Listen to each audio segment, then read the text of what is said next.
"We're going to make Gaza great again, greater than ever before." These were the words that echoed across the internet, sparking a firestorm of debate. Social media platforms lit up with reactions, ranging from incredulous disbelief to fervent support. Hashtags trended, memes were created, and news outlets scrambled to cover the story. Former President Donald Trump, known for his ambitious pronouncements and grand visions, had set his sights on a new, seemingly impossible project, transforming the Gaza Strip into the Riviera of the Middle East. This vision was nothing short of audacious, considering the region's long history of conflict and hardship. The announcement, delivered with Trump's trademark showmanship, was light on details but heavy on hyperbole. He painted a picture of a future where Gaza would be unrecognizable from its current state. He spoke of glistening skyscrapers rising from the desert sands, towering symbols of prosperity and progress. Luxurious resorts catering to the world's elite, offering unparalleled comfort and opulence. And a thriving economy fueled by tourism and technology, transforming Gaza into a hub of innovation and commerce. It was a stark contrast to the images of conflict and poverty that have come to define Gaza in the global consciousness. The juxtaposition was jarring, almost surreal. Reactions were immediate and divided. Social media was abuzz with heated discussions as people from all walks of life weighed in on the feasibility and morality of such a project. Some scoffed, dismissing it as another outlandish Trumpian fantasy detached from reality. Late-night show hosts and comedians had a field day, turning the announcement into fodder for their monologues. Others, particularly within his own base, embraced it with open arms, seeing it as a bold and visionary solution to a seemingly intractable problem. They believed in Trump's ability to turn dreams into reality, no matter how far-fetched they seemed. But for the people of Gaza, trapped in a cycle of conflict and humanitarian crisis for decades, the announcement was met with a mixture of cautious hope and deep skepticism. They had heard grand promises before, only to see them evaporate in the harsh light of reality. Could this be the lifeline they had been praying for, or was it just another empty promise destined to crumble amidst the ruins? The future of Gaza hung in the balance, as the world watched and waited to see if this bold vision could ever come to fruition. Central to Trump's announcement was a series of dazzling images, shared widely on social media, depicting a futuristic Gaza unlike anything the world had ever seen. Gone were the bombed-out buildings and crowded refugee camps, replaced by sparkling high-rises, sprawling golf courses, and pristine beaches dotted with sunbathers. These weren't your typical architectural renderings, however. They were the product of advanced AI technology, capable of generating photorealistic images based on textual descriptions. In Trump's vision, fueled by algorithms and artificial intelligence, Gaza was no longer a symbol of suffering, but a blank canvas upon which to paint a utopian future. The images went viral, capturing the imaginations of millions. For a brief moment, it seemed as if the impossible could be within reach. The sheer audacity of the project, coupled with the seductive power of these AI-generated visuals, sparked a flicker of hope in the hearts of many. But as with all things digital, appearances could be deceiving. Critics were quick to point out the inherent danger of judging a project solely on its aesthetically pleasing AI-generated facade, especially one as complex and fraught as the redevelopment of Gaza. While the world debated the merits of Trump's plan, the discussions were intense and polarized. Some saw it as a groundbreaking move towards peace, while others viewed it as a misguided attempt that could exacerbate existing tensions. Meanwhile, the people of Gaza found themselves at the center of a storm they didn't create.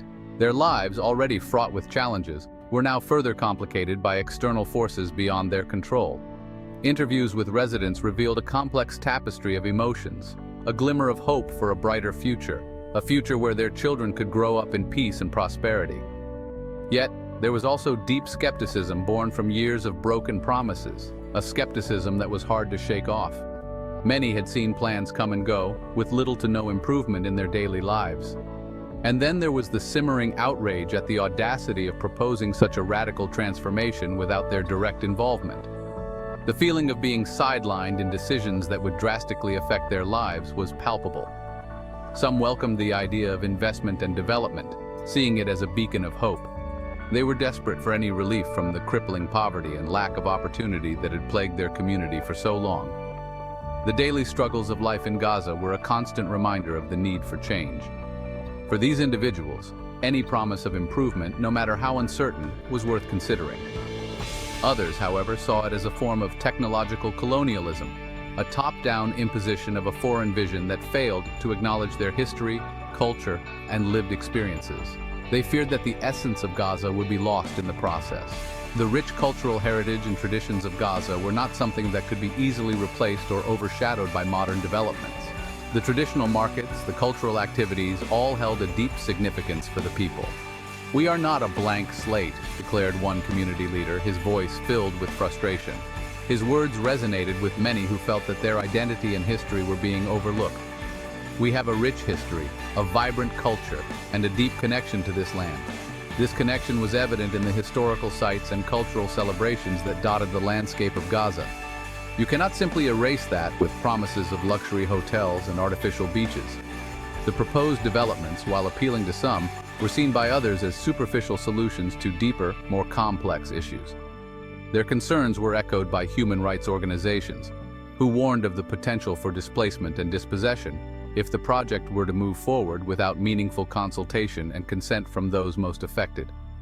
The fear of losing their homes and being displaced added another layer of anxiety.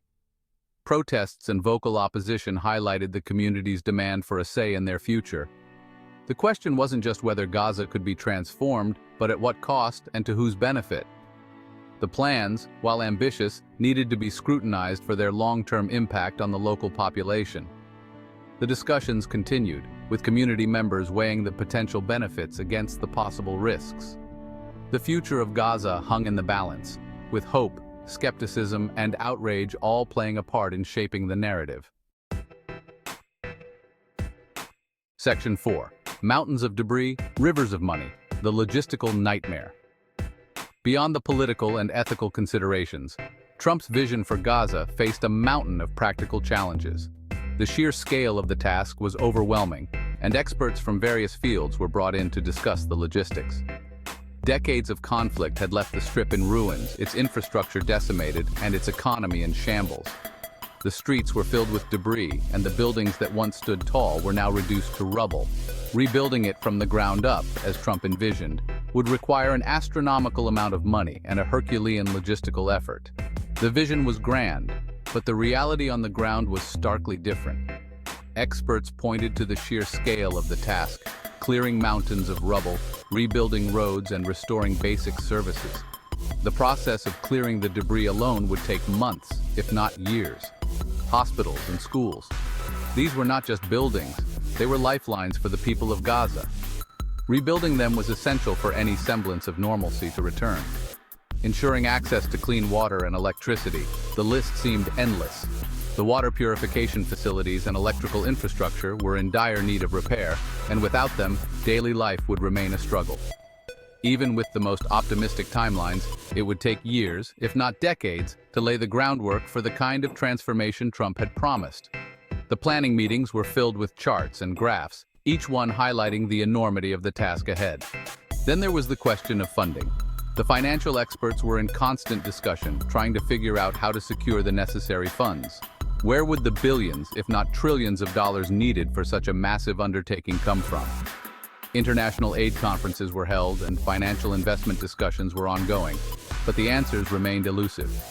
Trump, known for his aversion to foreign aid, remained characteristically vague on the details, often sidestepping questions about the specifics of the funding, hinting at private investment and international partnerships without offering any concrete plans. The idea of private investment was floated, but the details were sparse, and the feasibility was questioned by many. The logistical hurdles were daunting, to say the least. Experts analyzed the challenges, and each new discovery seemed to add another layer of complexity. Even if the political will and financial resources could be mustered, the sheer complexity of rebuilding a war-torn territory while addressing the needs of its 2 million residents presented a challenge unlike any other. Political leaders and financial planners were in constant discussion, trying to find a way forward. The crowded streets of Gaza were a stark reminder of the human element in this logistical nightmare. Humanitarian aid was being distributed, but it was a drop in the ocean compared to what was needed. The needs of the 2 million residents were immense, and addressing them required a coordinated and sustained effort. Section 5.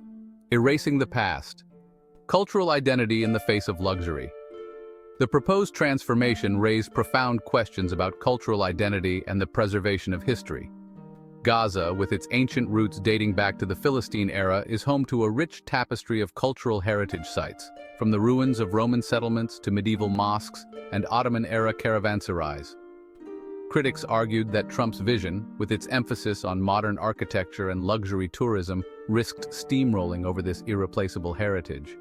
The fear was that in the rush to create a glittering facade of modernity, the soul of Gaza, its history, its stories, its very essence, would be lost forever.